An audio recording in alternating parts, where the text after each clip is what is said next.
Bienvenidos nuevamente a Mirador Universitario. Qué gusto que nos acompañen en este último programa de la serie que nos presenta el Instituto de Investigaciones Sociales, titulada Temas Actuales de la Sociedad Mexicana. Y el día de hoy, para terminar, vamos a hablar de un tema en verdad importante, interesante, que seguramente nos resolverá muchas dudas y además nos moverá para saber de qué estamos hablando y hablar de justo de esa riqueza que tiene que ver con nuestro país, que nos caracteriza como mexicanos. Hablaremos de la Convención para la Salvaguardia del Patrimonio Cultural Inmaterial de la Humanidad de la UNESCO, su implementación en México, y conoceremos el por qué es importante, por qué son importantes estos acuerdos, estas normas que se dan de manera internacional, cómo impacta y cuál es el trabajo que debe hacer nuestro país en materia, en este caso de algunas actividades, costumbres que dan fe y son la prueba de nuestra riqueza cultural como país. Y para ello tenemos el día de hoy a dos invitadas que nos hablarán y nos resolverán muchísimas dudas sobre este tema. En primer término, saludo a la doctora Georgina Flores Mercado, investigadora del Instituto de Investigaciones Sociales de la UNAM. Bienvenida, Georgina. Muchas gracias. Y también saludo a la maestra Amparo Sevilla Villalobos. Ella es investigadora del Instituto Nacional de Antropología e Historia, el INAH. Bienvenida. Muchas gracias. Pues vamos a comenzar justamente y las invito a ver esta cápsula que nos hable del panorama de esta convención creada o convocada en el año 2003 en París. Volvemos aquí a Mirador Universitario, no se vaya.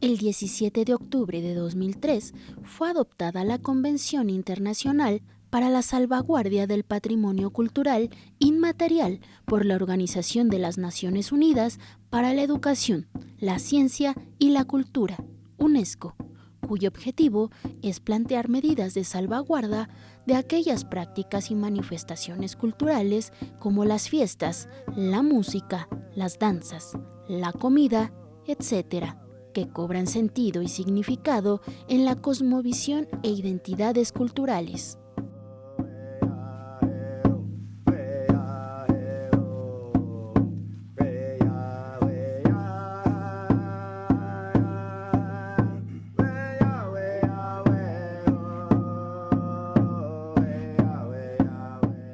Nuestro país cuenta con 8 prácticas culturales en la lista representativa y 1 en la lista de mejores prácticas de salvaguarda.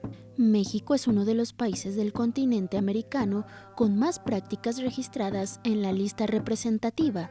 En este programa nos enfocaremos a reflexionar sobre los efectos de la patrimonialización de las prácticas musicales y dancísticas por la UNESCO.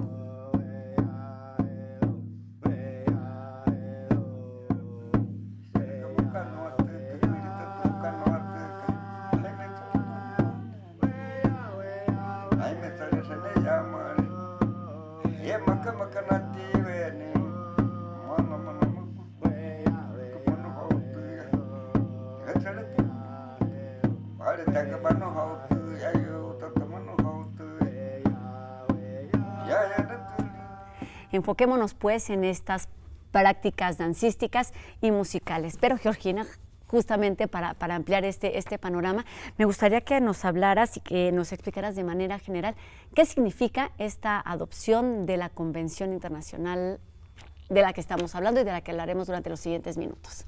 Mira, desde hace varias décadas para la UNESCO solo era patrimonio aquellas construcciones monumentales, ¿no? Tangibles. Edificios, ¿no?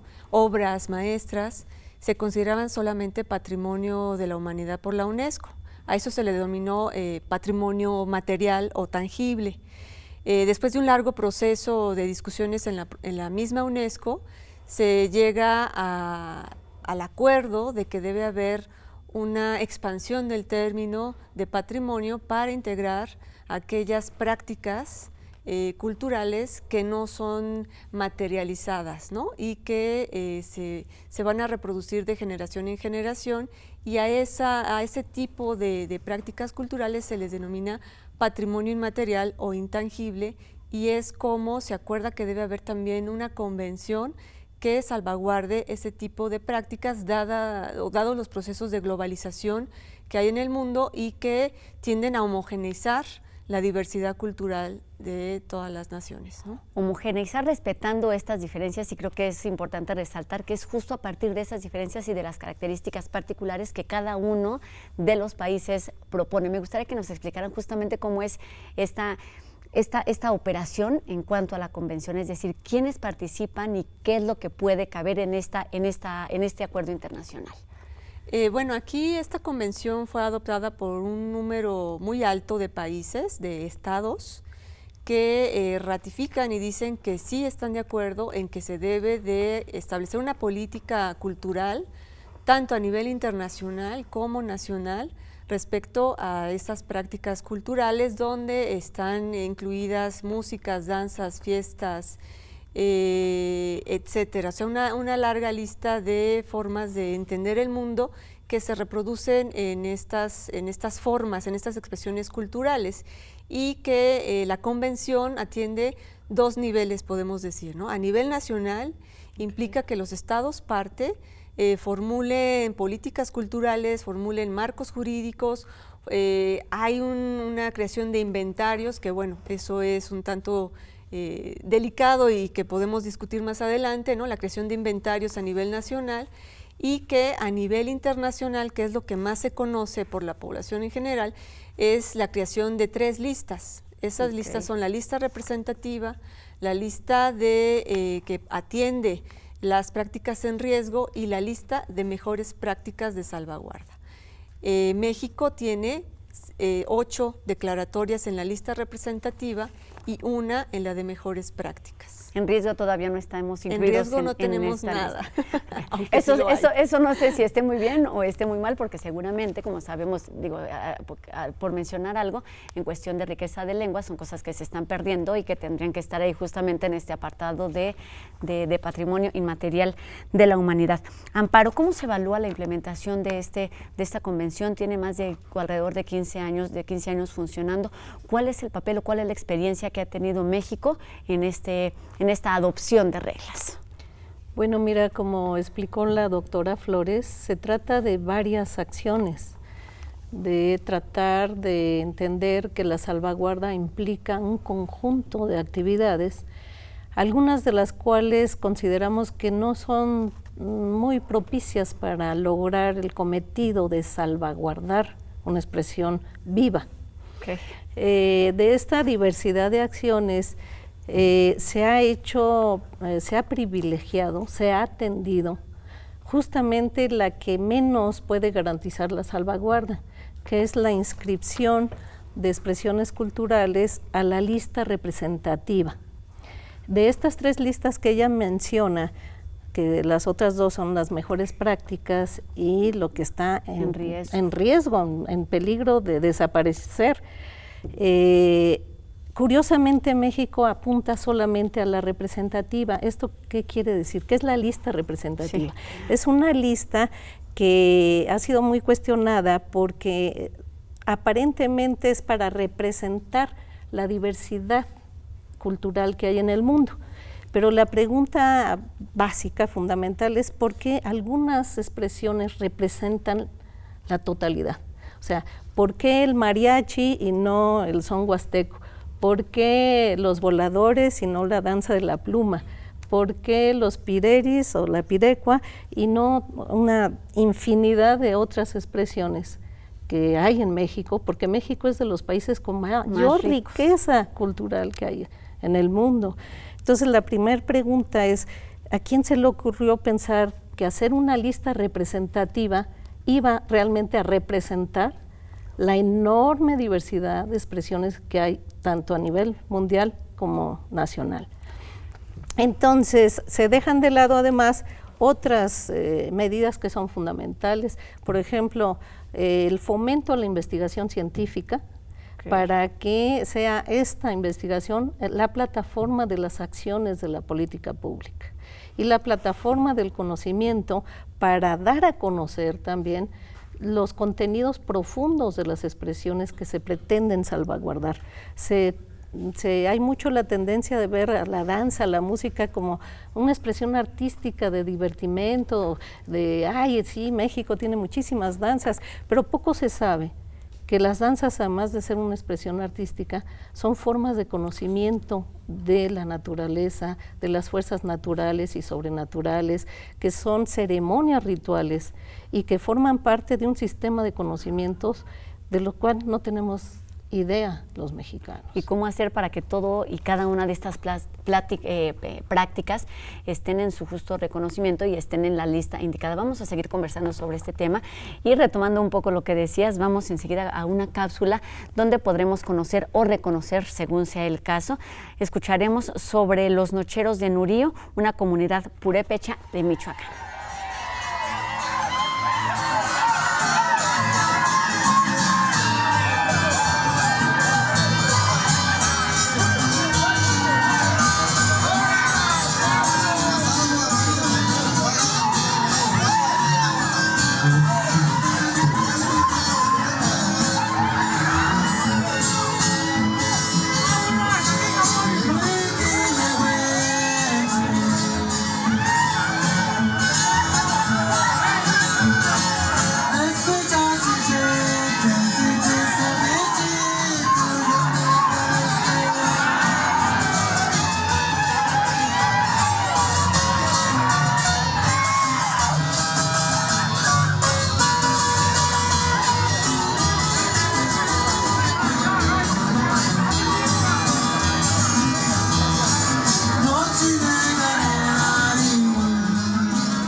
Seguimos hablando de la cultura purépecha, que como esta hay muchos grupos, muchas costumbres, usos, tradiciones que deben estar ahí, que debiéramos conocer todo el mundo. Lamentablemente no es ahí, no es así. Pero entonces, ¿qué significa que estén incluidos específicamente esta cultura en este patrimonio inmaterial de la humanidad? Georgina. Bueno, este video que vimos yo lo grabé durante un trabajo de campo de investigación y son un grupo de pireris, son los nocheros de la comunidad de Nurío, Michoacán, que pues cuando yo les pregunté si habían sido consultados para que la pirecua fuera declarada Patrimonio de la Humanidad, ellos me dijeron que no sabían nada y que nunca habían sido ni informados ni consultados por ninguna dependencia de gobierno.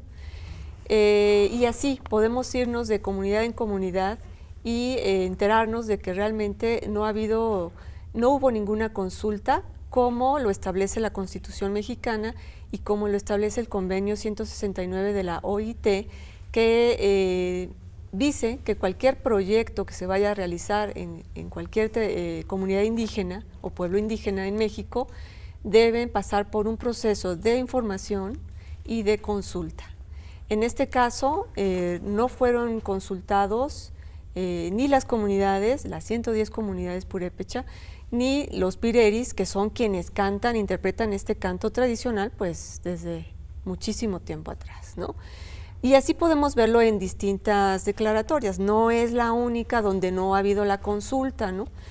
Pero, ¿esto qué significa? ¿Cuál es la problemática? ¿Cuál es el impacto de que, primero digo, están rompiéndose reglas que están ahí establecidas, pero qué significa en el futuro de que no estén enterados ni siquiera de que forman parte de ese patrimonio inmaterial de la humanidad? Mira, cuando se da el anuncio de que una práctica fue declarada Patrimonio de la Humanidad en los medios de comunicación, se presenta como un gran logro y como un gran trofeo para las instituciones de gobierno, ¿no? Sin embargo, mucha gente cuestiona que por qué se enojan y por qué se inconformaron los pireris purépecha, porque no fueron consultados. Pero eso es una violentación a derechos colectivos y a derechos culturales de estos pueblos, que, insisto, cualquier tipo de proyecto, por muy bien intencionado, tiene que pasar por este proceso de información, ¿no? Y aquí no se hizo. La reacción de los pireris y de los músicos purépecha y de otros miembros de las comunidades fue iniciar una serie de asambleas y reuniones en las comunidades posteriormente a la declaración de 2010, que también se dio junto con la de Parachicos y con la cocina tradicional. ¿Y sucedió lo mismo con estos nombramientos también? Cada caso es distinto, pero sí te puedo asegurar que con la cocina tradicional tampoco hubo consulta ni información a las cocineras y a las mujeres de las comunidades purépecha, ¿no? Pero en el caso de los músicos y pireris, deciden organizarse y deciden informar a las comunidades de lo sucedido de alguna manera, y finalmente, después de distintas conversaciones con funcionarios de dependencias de gobierno, tanto de nivel estatal como federal del estado de Michoacán, como del INA Michoacán, se llega a la conclusión de que tienen que interponer una queja ante derechos humanos, y así proceden, ¿no?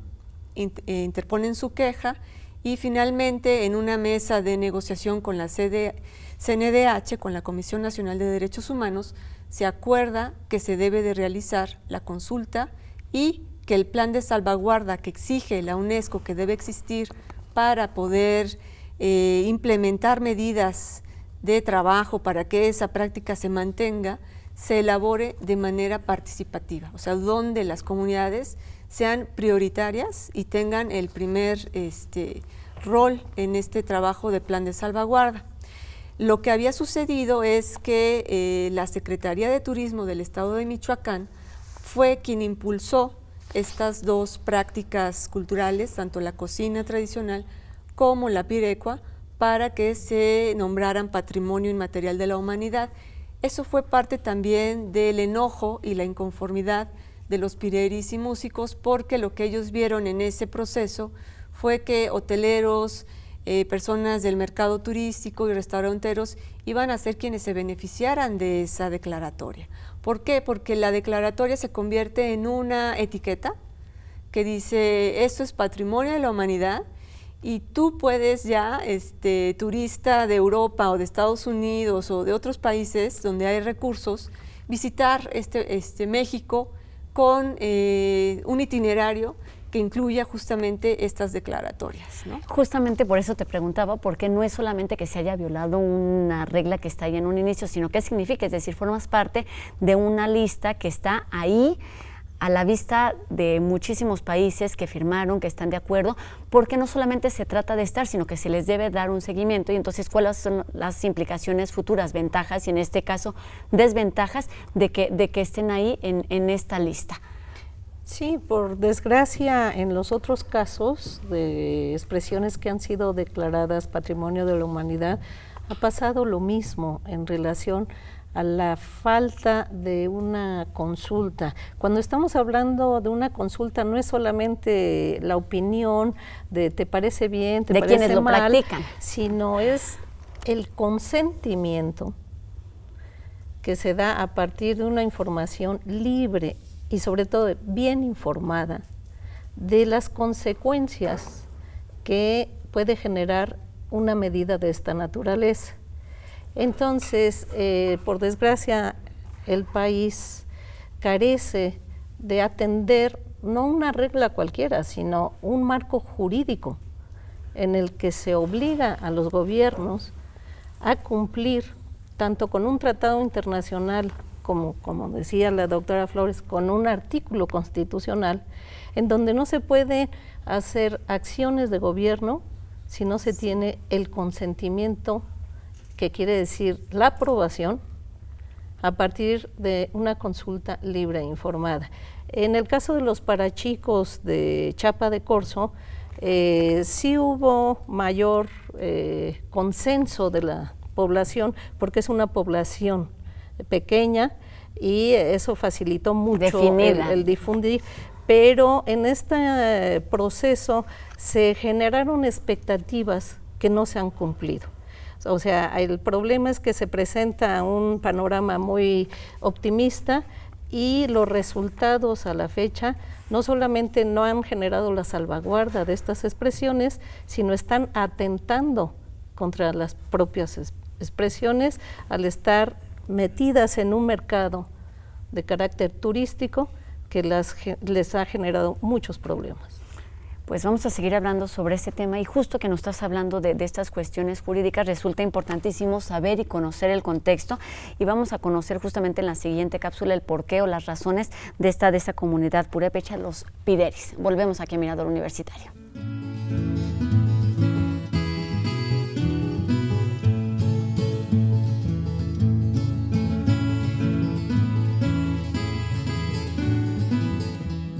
Quedamos en que ellos vinieran ¿cómo le diría? A hacer a preguntar porque eso es lo que no habían hecho ellos. O sea que no habían hecho un consenso para poderlo llevar a que lo reconocieran. Ya, con lo de la UNESCO. Con lo de la UNESCO.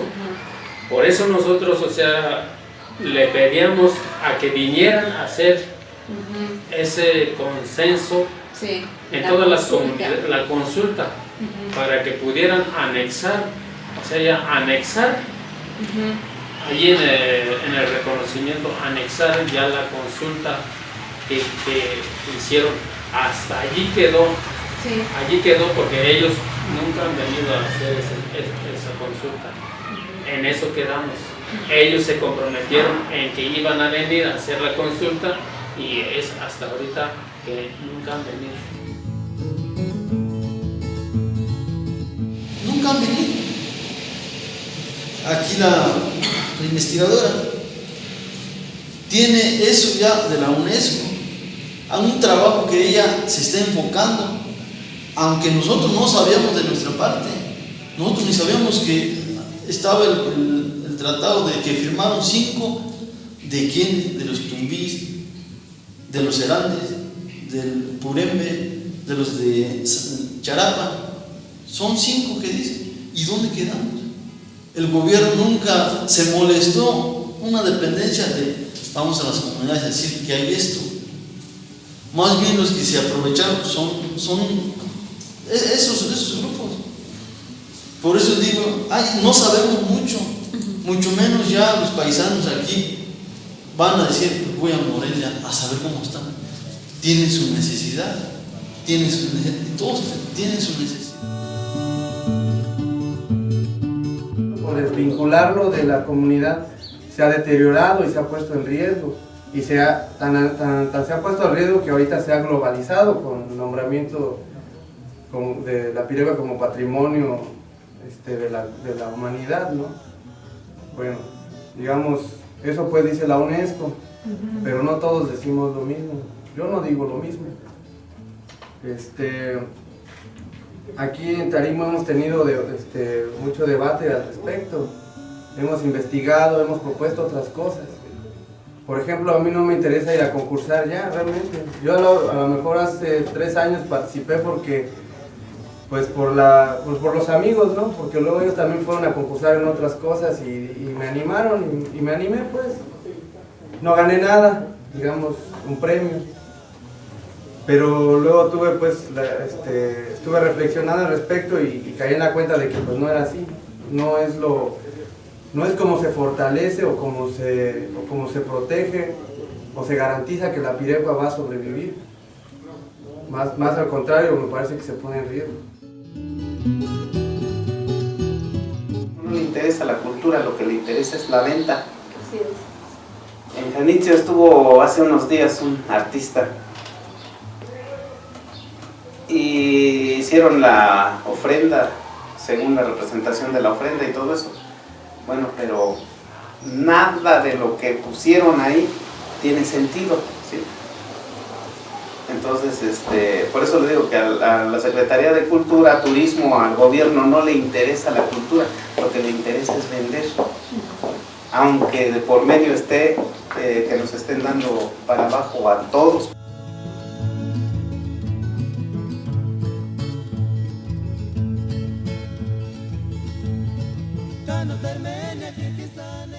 Pues precisamente por estas voces, por estos testimonios, es que resulta indispensable poner sobre la mesa temas como el que hoy tenemos aquí en esta serie del Instituto de Investigaciones Sociales de la UNAM.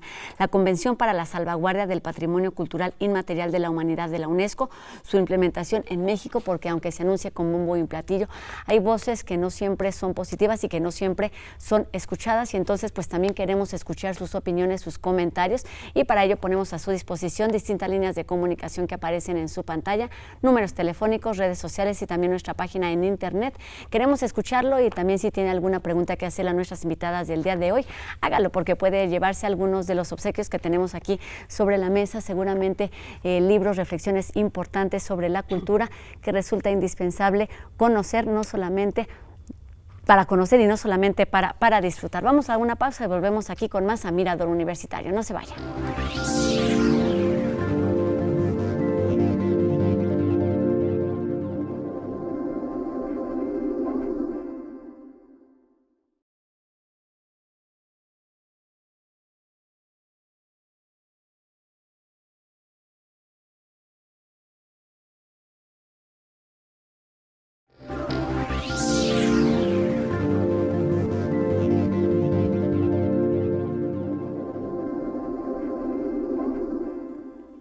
Pues seguimos hablando sobre estas tradiciones, sobre estas costumbres que dan muestra y de nuestra riqueza cultural como país, pero no todo es miel sobre hojuelas y entonces resulta importante, como decíamos, escuchar estas voces porque ni siquiera todos los que están involucrados están enterados de lo que está pasando con eso que ellos consideran parte de su vida cotidiana por tradición, por herencia, por prácticas. ¿Qué sucede, Georgina? Sí, mira, como escuchamos, yo ahora estoy haciendo una investigación ahí en las comunidades purépecha y a 7 años de la declaratoria seguimos encontrando pireris, seguimos encontrando músicos que desconocen que su canto está en la lista representativa de la UNESCO. Y si no saben eso, mucho menos saben que debe haber un plan de salvaguarda y que deben ser incluidos en la elaboración de este tipo de proyectos que se pretendan realizar a favor de este canto tradicional. Hasta la fecha no existe un plan de salvaguarda de la pirecua donde hayan participado los músicos y los pireris y sin embargo sí viene ya un informe que debe emitir el gobierno mexicano a la UNESCO de qué está pasando con estas declaratorias y eso es lo que nos preocupa justamente aquí. Hablas de algunos que no saben, quizá no haya una cifra estadística muy específica, pero ¿de cuántas personas, cuál es el número de esta comunidad? No hay idea. Bueno, realmente no hay datos porque es justo donde estamos trabajando desde el instituto, haciendo ese tipo de trabajo de, bueno, saber cuántos son, quiénes son, en qué condiciones ¿Cómo están cantando y reproduciendo esta tradición musical, ¿no? No hay investigación, ¿no? Eso es lo que señalaba Amparo hace un momento, es muy importante, ¿no? Que financiar investigaciones para este tipo de prácticas resulta difícil porque se ve como algo secundario, no como los grandes problemas nacionales. Sin embargo, sí están figurando en estas listas de la UNESCO, pero con fines que no son necesariamente para salvaguardar las prácticas, sino justamente ponerlas en un escaparate de nivel global, internacional, para fomentar el turismo en el país. Es decir, una ventanilla en la que no deben estar y lejos de lo que podríamos pensar que son beneficiadas y que resultan positivo este tipo de nombramientos, los beneficios están muy lejos de ahí, muy lejos de estas comunidades en particular, Amparo. Sí, hay un problema estructural de esta convención y es que al pasar a ser patrimonio de la humanidad, no queda claro quién es el propietario de la expresión. O sea, se pierde el sujeto social que supuestamente en origen son los pueblos, las comunidades, los colectivos que generan estas expresiones. Entonces, en el caso específico de la pirecua o de las otras expresiones que se han ya decretado Patrimonio de la Humanidad, la pregunta es, bueno, ¿quién resulta propietario de esta expresión? Esto quiere decir que entra en la lógica del libre mercado, en donde, bueno, hay otros productos y mercancías que sí tienen propietario, pero esto no. Esto quiere decir que las comunidades pierden la posesión y el control cultural sobre sus propias expresiones. Me parece importante ahondar sobre este tema porque justamente esto de darles visibilidad, por un lado, que no estaría mal en el sentido de que el mundo conozca y reconozca estas prácticas, estos usos, estas costumbres muy arraigadas, muy particulares, en esta labor que no está bien hecha en la cuestión de protección, resulta todo lo contrario. Y entonces, ¿por qué? Más bien, ¿cuáles son esos principios que se tendrían que tener ahí básicos, que tendrían que ser claros, estén o no estén en una declaratoria de tipo nacional o internacional, como es esta Convención de Patrimonio Inmaterial? Bueno, si me permiten, sí. Mira, en el caso del patrimonio cultural material, es la nación, hasta este momento, y gracias a muchos actos heroicos, que es propietaria de ese patrimonio. Estamos hablando de zonas y monumentos arqueológicos, artísticos e históricos. Hasta el momento sigue siendo la nación. Esperemos que sea esto para mucho tiempo más. Dado que sabemos que hay el capitalismo es rapaz y se apropia de todo. Y justamente en esta rapacidad, los conocimientos de los pueblos, conocimientos sobre plantas, conocimientos sobre los recursos, están siendo devorados por la falta de marcos jurídicos que establezcan y que pongan un tope al aprovechamiento privado sobre los bienes públicos.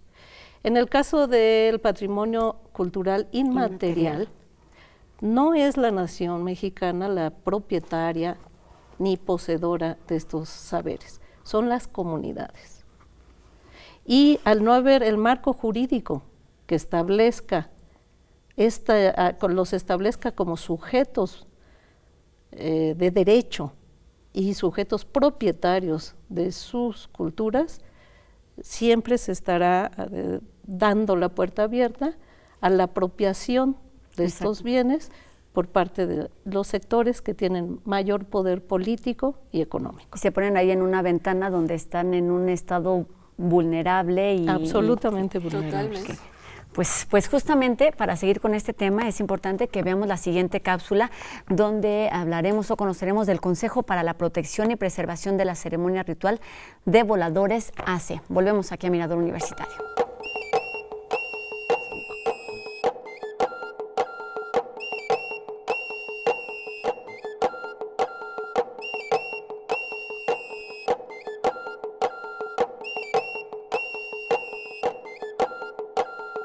Consejo para la Protección y Preservación de la Ceremonia Ritual de Voladores. La ceremonia ritual de voladores es un ritual asociado a la fertilidad, en el cual realizamos pedimento para el merecimiento humano. Un ritual sagrado que hemos venido recreando por más de 2500 años y transmitiendo de generación en generación. La Organización de las Naciones Unidas para la Educación, la Ciencia y la Cultura, UNESCO, inscribió en su lista representativa el 30 de septiembre del 2009 a la ceremonia ritual de voladores como Patrimonio Cultural Inmaterial de la Humanidad. Adquirimos compromisos de heredar este legado a las nuevas generaciones y estamos comprometidos a divulgar sus valores, enalteciéndolos, pues es el reflejo de tradición histórica, diversidad cultural y convivencia armónica con la naturaleza. Para preservarla, los voladores mesoamericanos hemos creado un plan de salvaguarda, que es un documento rector elaborado y columna vertebral de nuestra cultura, a partir de nuestras experiencias como voladores. Sus principales 6 ejes son: valoración de la tradición, protección legal y laboral, conservación del patrimonio natural e inmaterial, divulgación de los valores de la ceremonia, formación y transmisión de la tradición, profundización en la historia y el conocimiento. Pese a este gran esfuerzo de preservación, se han dado casos de desconocimiento de significado y entendimiento, trayendo como consecuencia de pauperización la discriminación, denigración y desigualdad en contra de los practicantes de este ritual milenario. Casos que ponen en contra a la ceremonia ritual, los cuales enmarcamos a continuación. Anuncios. Etiquetas en botellas de cerveceras que distorsionan y ridiculizan nuestra imagen ante las nuevas generaciones. Y recientemente, los comentarios discriminantes de un exfuncionario de educación, provocando violaciones a los derechos colectivos. Sumémonos para evitar más casos así. Ser un volador es un don, es tener facultad espiritual para ser digno representante de un pueblo ante nuestras deidades. ¿Y tú? ¿Qué piensas de nuestra ceremonia ritual de voladores? Comparte y comenta este video con todos tus amigos. Visita nuestra página en Facebook.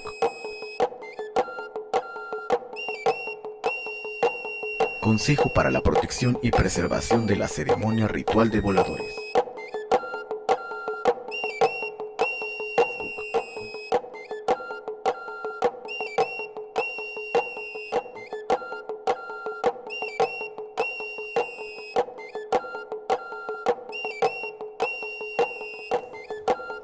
Pues ahí está otro ejemplo de lo que tristemente no se debe hacer con estos usos, con estas costumbres, con estas tradiciones, que como ya nos decías, el problema principal es que no tienen una identidad definida en el sentido de quiénes son los dueños, de a quién le pertenece, aunque ellos lo tienen muy claro. ¿Por qué pasan este tipo de cosas en esta imagen particular de los voladores, Amparo?